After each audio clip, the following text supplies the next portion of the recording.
सूफी शाखा के प्रथम कवि और प्रस्तोता रामचंद्र शुक्ल मानते हैं मिर्गावती को, जो 1501 ईस्वी में कुतुबन का रचना है।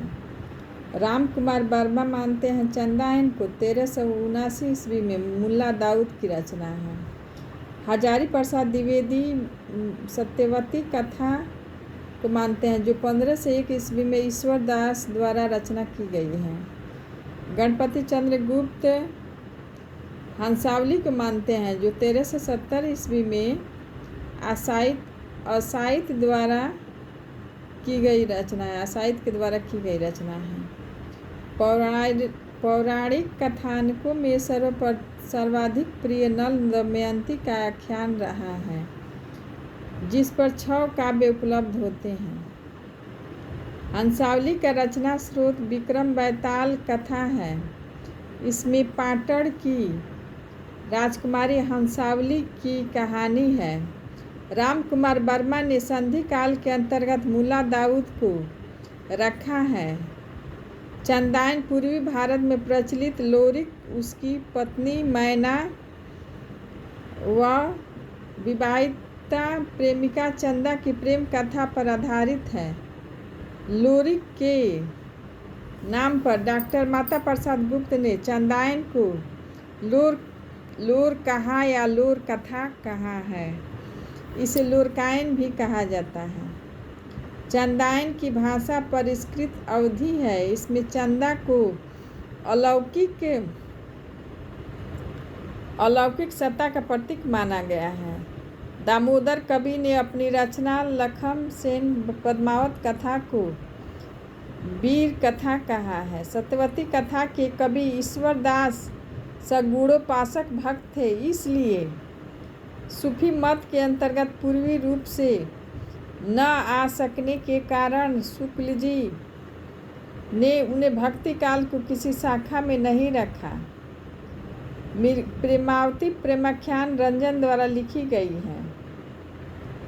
कुतुबन चिश्ती वंश के शेख बुरहान के शिष्य थे। वे जौनपुर के राजा हुसैन शाह के आश्रित कवि थे। मलिक मोहम्मद जायसी 1492 ईस्वी में जन्म हुआ, 1542 ईस्वी में मृत्यु हुआ। जायसी का आखिरी कलाम में जायसी ने अपने जन्म के विषय में लिखा है। भा अवतार मोर 9 सदी 30 बरस ऊपर कवि बदी।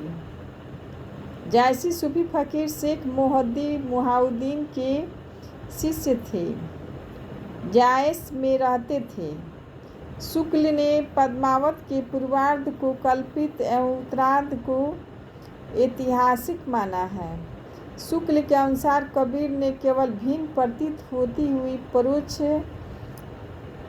परोक्ष सत्ता की एकता को आभास दिया था। प्रत्यक्ष जीवन की एकता का दृश्य सामने रखने की आवश्यकता बनी थी।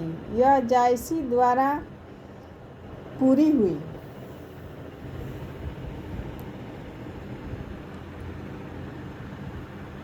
इनकी रचना है आखिरी कलाम। कयामत का वर्णन है। हजरत मोहम्मद का महत्व है। इसमें आखिरी कलाम में कयामत का वर्णन है। हजरत मोहम्मद का महत्व है। इसमें कहरनामा में आध्यात्मिक विवाह वर्णन, परमात्मा की महत्ता, अनुक्ति मूलक काव्य कहरवा शैली में मिलता है। चित्ररेखा और प्रीतम कुंवर की प्रेम कहानी है। मसलनामा लोकोक्ति मिसलों के माध्यम से ईश्वर के प्रति प्रेम आदि है। कन्हावत कृष्ण का चरित्र, पद्मावत जैसी शैली संभवतः हिंदी साहित्य का प्रथम कृष्ण काव्य। अवतारवाद का प्रतिपादन सूफी मत से अछूती है। पद्मावत जायसी ने पद्मावत के निर्माण काल का समय 927 हिजरी सन 1520 में दिया है, लेकिन जायसी ने पद्मावत में शाही वक्त शेर शाह को प्रशंसा भी की है। शेर शाह का शासन 947 हिजरी में आरंभ हुआ था।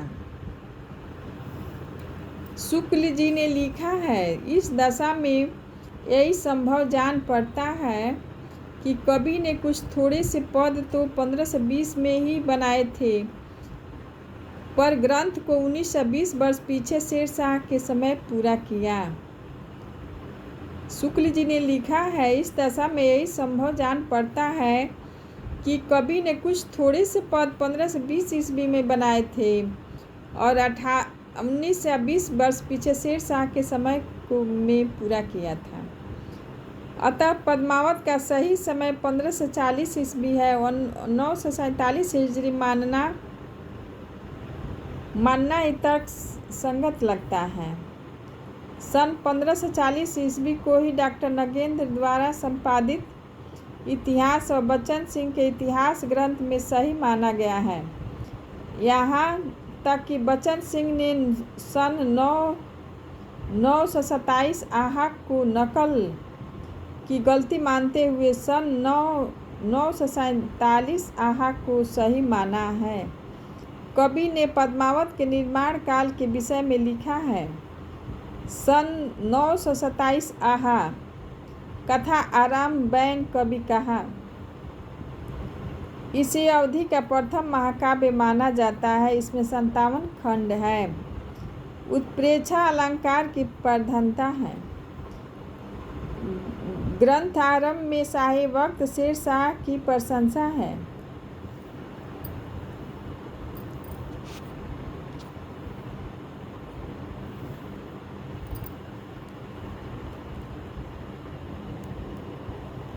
शेरशाह दिल्ली सुल्तानु चारहु खंड तपे जस भानु।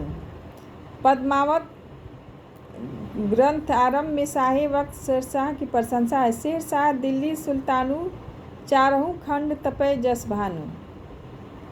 पद्मावत का एक बांग्ला अनुवाद आराकान राज्य के वजीर मगन ठाकुर ने सन 1650 ईस्वी के आसपास आलू उजाला नामक कवि से करवाया था।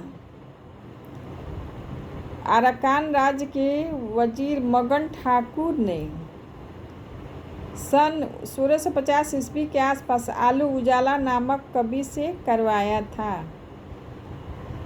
पद्मावत में पद्मिनी परम सत्ता का, रत्नसेन साधक का, राघव चेतन शैतान का प्रतीक है। इसकी कथा लौकिक धरातल पर चलने के साथ साथ पद्मावत को प्रतीकात्मक काव्य भी कहा जाता है। विजय देव नारायण शाही ने पद्मावत को अपने ढंग की त्रासदी ट्रेजिडी कहा है। शाही जायसी को मूलतः कवि ही मानते हैं। पद्मावत में अन्योक्ति या समासोक्ति दोनों के तत्व है, फिर भी यह समासोक्ति के अधिक निकट है। पद्मावत को प्रतीकात्मक काव्य भी कहा गया है। रत्नसेन पद्मावत की प्रतीक योजना। रत्नसेन को मन आत्मा माना गया है, साधक माना गया है। सिंघल को हृदय माना गया है। हृदय सिंघल होता है, एक ही होता है। और रत्नसेन,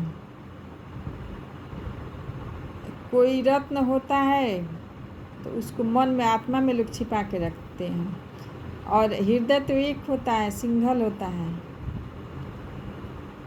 पद्मावती श्रद्धा, सात्विक बुद्धि परमात्मा का प्रतीक है।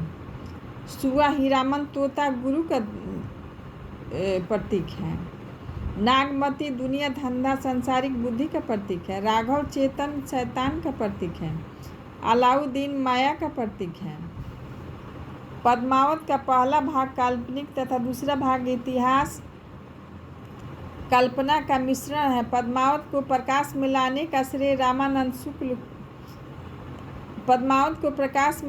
श्रेय रामचंद्र शुक्ल को है। नागमती वियोग वर्णन पद्मावत का महत्वपूर्ण भाग है। विरह वर्णन के कारण इसे प्रेम की पीर का काव्य कहा गया है।